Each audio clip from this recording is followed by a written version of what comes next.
Hello and welcome to Startup Street. I'm Ritu Singh and here are the top headlines from the startup space. Indian and American venture capitalists and private equity firms launch India Deep Tech Investment Alliance, a new industry group that aims to mobilize private capital and expertise for deep tech companies in India that will strengthen US-India deep tech collaboration. This is set to boost investment in deep tech sectors with $1 billion of total capital commitments. Short-form learning platform Seekho secures $28 million in a Series B funding round led by Bessemer Venture Partners. The fund plans to use the funds to build new experiences through new content formats and to leverage AI-first solutions. BizDateUp's first alternative investment fund, Pulse Fund 1, gets market regulator SEBI's approval. The closed-ended Category 2 alternative investment fund carries a corpus of 1,000 crore rupees, comprising of a base fund of 500 crore rupees and green shoe option of another 500 crores. It will deploy the capital across high-growth startups, SMEs, and select real estate equities. Flash.co unveils Flash AI, first-of-a-kind AI shopping assistant that will enhance the shopping experience for over 1 billion active shoppers. With this, it makes a global foray and will be accessible to shoppers across 100 countries. NID Fresh Food makes its foray into Vizag's Tier 2 and 3 markets by opening its first-ever batter shop. The company, with this entry, aims to cater to the bustling local market there, which has been dominated by unbranded batters.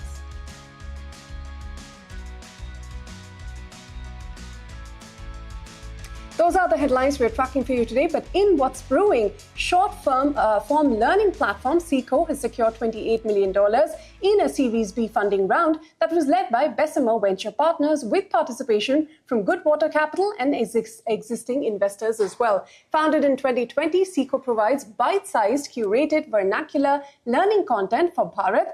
This content, delivered in 3 to 5 minute videos, focuses on practical knowledge for career and self-growth. The company now has 25 million monthly active users and claims to have seen a 60% quarter-on-quarter growth. It will use these funds to build new experiences through new content formats and so on. But to understand more about the company's growth trajectory, joining me now is its founder, Rohit Chaudhary. Rohit, thank you so much for your time here on CNBC-TV18 and welcome to Startup Street. Tell us a bit about Seekho before anything else. What is the gap you're trying to solve for and the size of the market opportunity you're chasing? Yeah, so we are just trying to, help people in India live better and actually build a better world along the way. And Seekho is exactly filling that gap where we are a country full of aspirational people who really want to learn and grow. But definitely face challenges when it comes to getting support in terms of, what next to do if they want to set up their own business or want to earn online or want to just grow as a YouTuber. So we are just helping them through these short form curated videos to learn and become better. But Rohit, in a space where YouTube, Instagram, even new age edtech players are vying for attention, right? How do you ensure users come to your platform specifically for edutainment rather than, just picking up knowledge from mainstream apps? Yeah, so YouTube, or for that matter, internet is full of knowledge and information. However, there's too much of it that people don't really know what to rely on and what exactly to trust when it comes to moving towards their goals. And Seekho, on the other hand, comes into play and provides content which is exactly what users need in a very crisp, short, 3 to 5 minute kind of a format, where we only talk about things which actually matter, which are going to help people grow, and all of that created by experts who are kind of verified by Seekho. So all of those are the reasons why people love, learning through Seekho and not really through the free to use educational platforms or information platforms. Well, I'll come to users in just a bit, Rohit, but how are you going to deploy this $28 million check that you've got? In terms of immediate priorities for growing the company, where will you deploy this money? Yeah, so as I said, the mission is to make learning fun and easy for everyone. And towards that, the first step is, of course, to expand into as many categories and languages as possible and on top of it, also use new formats of learning, which could be blended, of course, using new technologies, yeah, like AI, and build more interactive, personalized learning journeys for our users, so that we can actually make Seekho a global learning brand, and move even further towards that direction to expand globally. Expand globally. What are the markets that you're looking at the moment, apart from India? Yeah, so we are definitely going to launch, the English language of our app very soon, and going to launch in the US Okay. in the coming quarters. And we definitely want to build the first edutainment brand, which is built from India but for the world. All right. India's subscription economy at $2.5 billion or so. How are you convincing the first-time digital, payers in Bharat, in tier 2, tier 3 and below cities to pay for your content? What's your early experience with the churn and the retention that you've seen so far? Yeah, so it all comes down to talking to users and understanding the market. And since day one, we have been speaking to all of these users who talk a lot about how learning can actually lead to success and how it can change their life. Learning how to start their business, or how to improve speaking in English, or small things which can actually compound and make them successful in the longer run. And that's primarily the reason why they not just pay for once, but also keep paying and keep using the platform, leveraging the offerings that we have to offer, and of course improve their lives throughout in their lifetime. And yeah, we have kind of the industry best retention numbers when it comes to how far we are able to take our users in their lifetime. All right. You've already hit about 25 million monthly average users, and that 60% growth number quarterly that you're talking about. What drove this adoption curve? And as you scale, as you become a larger company, how do you hope to sustain this? Yeah, so the secret essentially lies in the nature of the platform, which is very horizontal. Before this, of course, people have tried building vertical plays where they have went deeper into one particular area of learning. But the idea with Seekho is that we are trying to build something like a Netflix for learning, where users can actually explore a lot of areas in which they can learn and grow. And that is what drives a lot of demand, because as we keep growing, we keep expanding more and more categories, which not just increases offerings for our existing users, but also attracts new and more users to the platform. So please don't be surprised if you see categories like AI or deep tech that you want to maybe develop a better understanding into, or even journalism for that matter, very soon coming on Seekho. So, quickly we run out of time. You've mentioned leveraging AI-first solutions. Concretely, what will that look like for Seekho in 10 seconds? Yeah, so it's just interactive learning experiences where you not just learn by watching videos, but also clear your doubts specific to your needs, which only AI can offer, of course. All right, Rohit, we'll have to leave it at that. Thank you so much for your time today. It's been a pleasure speaking with you, and we hope to touch base again in future. Thanks very much. Now, India wants to be more than just a consumer of chips. It wants to be part of the global semiconductor value chain. That is the focus of Semicon India 2025, where policymakers, global majors, and local startups are all under one roof. Now, one of the companies drawing attention this year is Lam Research, a US-based leader in chip-making equipment. CNBC-TV18's Aishwarya Anand reports from the exhibition floor.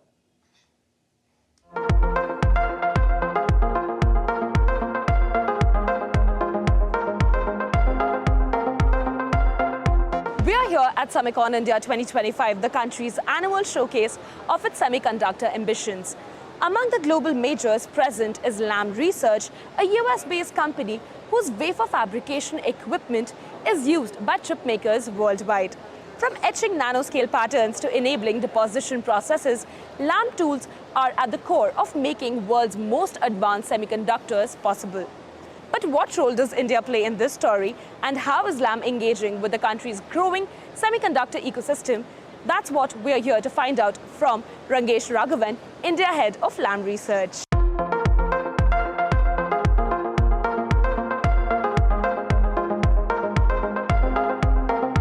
Rangesh, the first question that I want to understand from you is that, help me understand, take us through a little bit about Lam's India operations. What are some of the core functions that you're running here, and how do those connect with your global operations? So Lam India pretty much does every function in the company. We started as an engineering services organization for software, hardware engineering over time. Today, we represent every function in the company is represented in India. So for example, we have an organization that works on logistics, shipping our equipment around the world. So we have a team in India that helps our global team with that. We have an organization that does procurement globally, and we have a team in India that works on that. We even have an organization that builds manufacturing fixtures, etc. We have a team in India that does that. So most people think of a technology company as hardcore engineering and software engineering and hardware engineering. We do a lot more than that. Very happy to say that in India we cover pretty much the whole gamut of the company's operations in some way or the other. Okay, so that brings me to the next question, and which is India is right now positioning itself as a global semiconductor hub. Yeah. So tell me, how does Lam's India operations fit into that bigger vision that we have? Sure. So if we want to make these fabs that are being announced successful, we need to develop this ecosystem. Correct. Right? So a fab can't exist on its own. It needs people to supply things to them, high purity gases, components, materials, equipment, and the like. And they also need partners who can help train their engineers in a particular way to operate the equipment. And they need partners who can supply and maintain and service that equipment. Correct. So if we already have a footprint in the country, the India operations we have give us a great springboard to when Tata, for example, our next door neighbor, when they complete construction of their factory, we'll be able to support them very well because we're right here and we're able to do that. So in terms of our contribution, it's basically to broaden the ecosystem, and the breadth of that ecosystem really helps develop the whole industry, actually.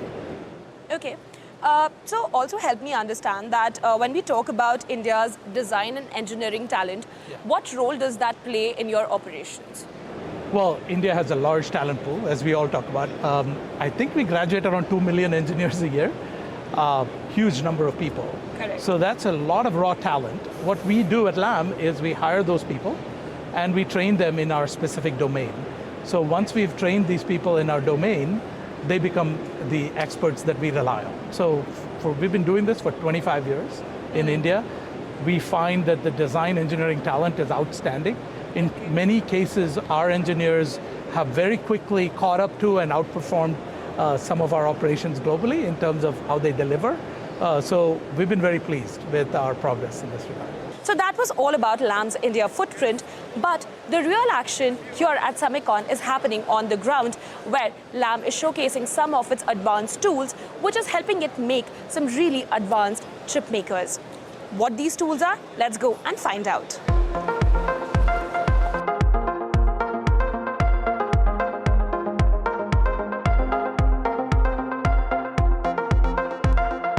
I do want to understand from you that what are some of the key technologies that you're showcasing here at Semicon India 2025?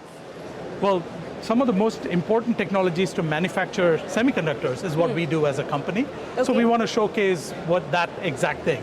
So over here is a small representation, it's a simplified representation of what happens to a wafer and how chips are manufactured. Okay. We start with a blanket wafer. It doesn't look like that, it looks like a big disk, but this is a sample. It comes through to one of the Lam tools where we deposit a film. These films are often of a thickness of, say, a hundredth of a human hair or something like that, so extremely nanoscale. And then we bring it to, we need to create a pattern. So to create this pattern of a circuit, you need to use a technology very akin to stencils. So you have a mask, and we want to remove the etch in the parts where you don't want things, so you cover the other parts with a mask. So that's what we do here. We deposit a photoresist material using an Aether system from Lam. and other companies project the mask that they need, which is the stencil, and then we come back to a lamp tool and we remove the materials as per the design. And once that's done, we come back to other lamp tools and clean up any debris or residue, for example, removing these unwanted layers. And then we come back to lamp tools and deposit new films again, and now we've formed one layer. Like this, there are 400 or 500 repeats with different designs throughout the process. It can take 30 to 90 days to complete. So that happens in a sort of a repeated cycle, and we are engaged in many of the most important steps. So that's what Could you give me a use case of this? Well, these chips go into everything we know. Okay. We have lights there, they're running on LEDs, they're made with similar technology. We have our cell phones, they use microprocessors, they use clock processors, they use audio control processors, they use microphones. All of them are made with a process similar to what this is done.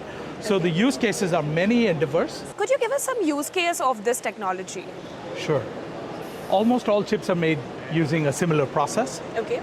And if you think about the use cases of chips, they go into everything from cars where we control automatic brakes, to your cell phones where you need a microprocessor to process the videos that come in that you want to watch, to your refrigerator these days that turns the light on and off, etc. So the use of chips is widespread and it's only growing. And we look at the explosion of AI as one of the largest now new use cases, because every AI question you have, so every time you open up ChatGPT and you say, you want to ask ChatGPT something, that goes through a chip on your phone, it gets out through another chip as an RF chip that goes to the network, then the network has many chips that process that information and send it to the processor. So the whole thing is all made with chips. So the use cases are so many. All right. So this is one tool that we have seen. What else do you have on the showcase here? Well, what we're doing is we're kind of showcasing what our tools look like so people get a feel for it. So here is an example of a system that we produce commercially, that we sell. Basically wafers, those wafers that we talked about, they come over here, they get loaded onto this system, they get distributed into this tools where it's kind of like a pressure cooker, you can say, right? There's we put in gases, we put in various things into those chambers, and then we make the magic sauce of the films happen or the removal happen. So it's a complex thing. It's hard to explain very easily. So what we tried to do is to explain that by showing you what a real life tool would look like. So one of these little guys here that you see, one of these little guys, we've brought an example of that. And so this is what a real wafer looks like. It's inside here. Nice. So that's what chips are made on. And so we've opened up this chamber to kind of show you what happens. And then we put in gases, chemicals, heat that thing up. We put in a plasma, and I'll show you in a little bit what a plasma is. And then that's how we do our secret sauce. So it requires a lot of components, a lot of things to make all this work. So it's a very complex engineering marvel, what we do in the industry and at Lam. Rangesh, my final question to you is that how are these tools enabling next-gen technologies, say, for example, AI, 5G, how does it work? Well, the next gen of technologies need these chips to be faster. They need these chips to consume less energy. They need these chips to be cheaper, right? That's what we do in the industry. We call it Moore's Law. So every 2 years, we produce chips that are twice as fast, half as expensive, and perform twice as well as the previous generation. That's the kind of pace of research and development that is needed in the industry. So that's what we do here at Lam. We need to keep innovating. We need to keep moving that bar so that our customers can get the benefit and apply these technologies to advance the state of AI or 5G, all these networks. Okay, all right. Thank you so much for speaking to us. It's been lovely interacting with you. Thank you so much, Aishwarya. It was a real pleasure hosting you.